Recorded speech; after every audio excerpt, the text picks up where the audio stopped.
So yun mga kanagit, nandito na ako sa loop. Ngayon gagaling ko lang magpa-loop fly sa ating mga bagong Warriors na gagamitin natin ngayon sa North ng BBC. So ito pagkadating ko dito ay mag-prepare na ako ng mga patuka sa aking mga ibon. So ayun. So ito yung aking racing mix. Ayan, nakamix yan.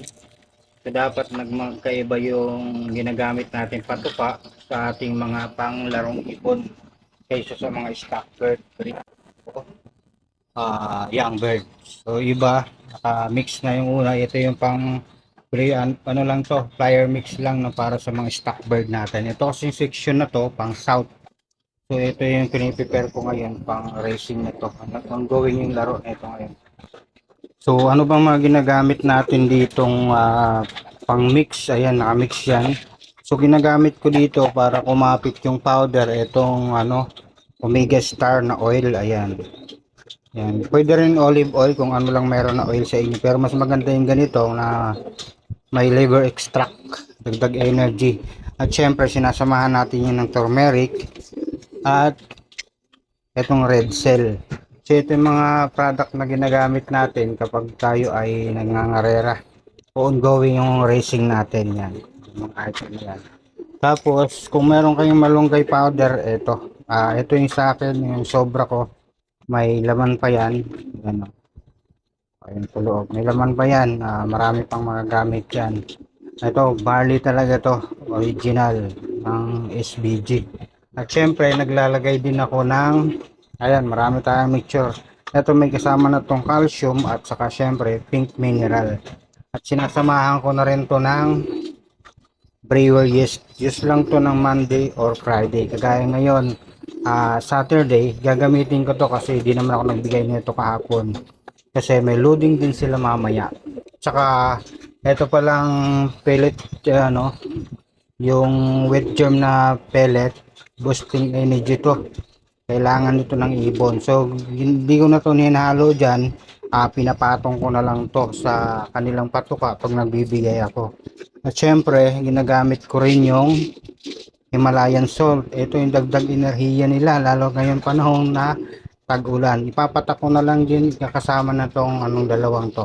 Ipapatong ko na lang siya sa aking patuka sa umaga. Okay, umaga lang tayo magbibigay ng patuka at di na tayo magbibigay sa tanghali at sa hapon dahil para magaan. So, ano naman sila, full of energy naman sila sa ating binibigay na patuka pag morning.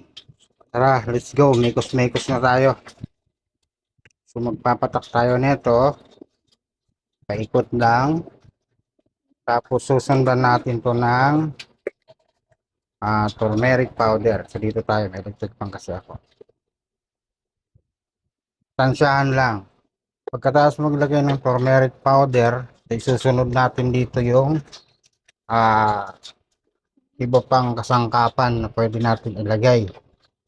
So kung wala pa kayo dyan, mag-provide na kayo. Ito mga pink mineral, bumili kayo sa poultry supply yung nagbibenta ng kalapate. So kita nyo konti lang yung patuka ko kasi nakakontrol na sila ngayon. So ito na yung brewer yes, kailangan to ng kalapate natin lalo sa may karera sila. So kung gusto nyo lagyan ng honey, kung wala kayong pwede rin honey. So sa akin minamanual subo ko na yun sila. Gaya na diba? Ayan. Kapit na.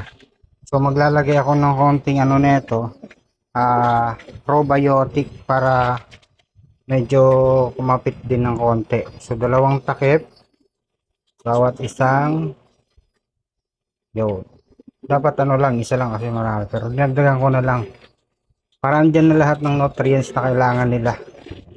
Tingnan mo itong mixture ko, may mais, sap, munggo, sunflower, at syempre may kunting mani. Ayan.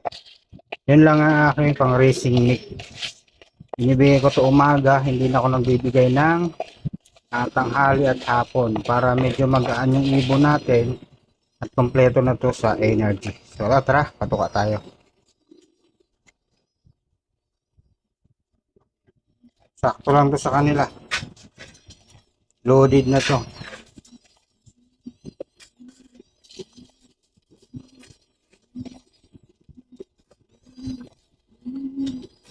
Yan. Okay. Iabot na natin sa mga alaga natin. Siyempre, kailangan natin gumamit ng pito para pantawag sa kanila. Let's go. Hop. Oh, kain, kain, kain. Kain na.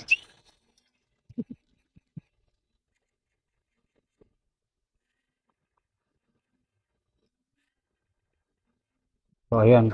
Pinipili nila yung pagkain nila na kailangan nila. Pero lahat yan kailangan nila. So, kung may makain man sila, pare-pareho lang naman yan ng source of energy. Kaya magagamit nila yung pagkain na yan. So yan, may nakahiwalay ako dito. VIP treatment to dahil ito yung pinakamabilis kong ibon. At pinakamabagal pumasok.